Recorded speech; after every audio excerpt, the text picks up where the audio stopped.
Good morning, good afternoon, good evening, everybody. You catch me at an abandoned water park in Hue in Vietnam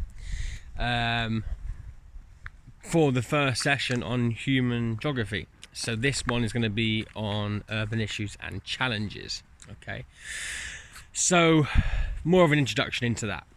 Urban issues and challenges. You're looking at the solutions, challenges, and ultimately the kind of things that cities are doing well. Now, as you know, if you're in year 11, and as you're shortly going to be finding out in year 10, there are two case studies. So it's important to have two case studies. It means you can compare two different examples. The first one will be Rio in Brazil, which is obviously an LIC example, NEE example. Whereas you've got London, which is your HIC example, your high income country example. So when you're doing a 9 mark, you may be asked to compare both of them. It's important that you know your case studies. Now in future videos, there'll be a lot more specific detail in terms of Rio, London, specific problems, specific challenges, and then the specific management strategies. But in terms of revision, for year 11 in particular, I want you to break it down like that. I would have 3 flashcards for each case study. Okay, so Rio, the challenges. Rio, the solutions and management strategies. And Rio, kind of the good things that's happening there, like the benefits.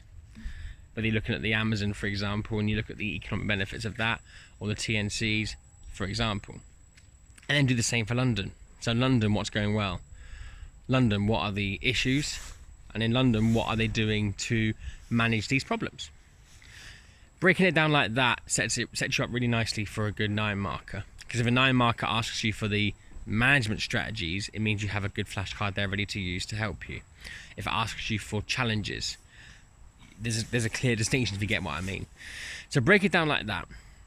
And also make sure that you know a bit about the cities, kind of the key information that you get taught at the start of every topic like this. So, you know, where is it? What's the big city? What's the capital city?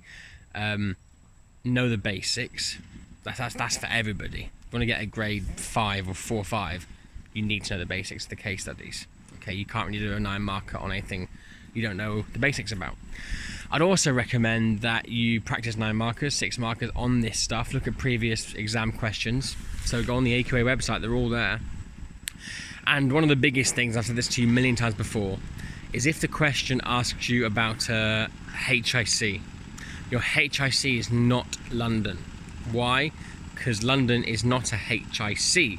London is in a HIC, the HIC, high income country being the UK. The same with Brazil, okay? If it asks you for an NEE, then it's not going to be Rio. It's going to be Brazil. Similarly, if it asks you for city, name of city, then you say Rio, you don't say Brazil. Same with London, okay? Now, as you were taught about Brazil and Rio first, I will cover that in the next video in terms of what's happening in Rio.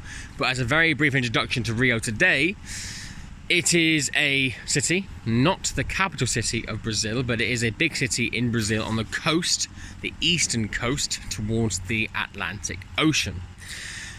Now, why is that important? Well, ultimately, don't forget, a lot of countries do trade via ports and via boats, and that's quite easy for Rio to do. In fact, it does do that.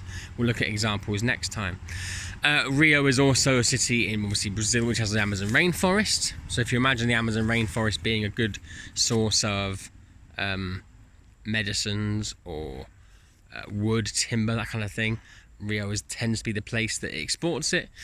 And Rio also has strong links with Portugal because of the Portuguese language that they share. In terms of the size of the country and population, for that, I would say include that in your flashcard. Okay, the population is, I believe, at 140 million now. I need to check that. I'm going on the internet at the moment. And the size of the country is huge, with a massive, massive coastline.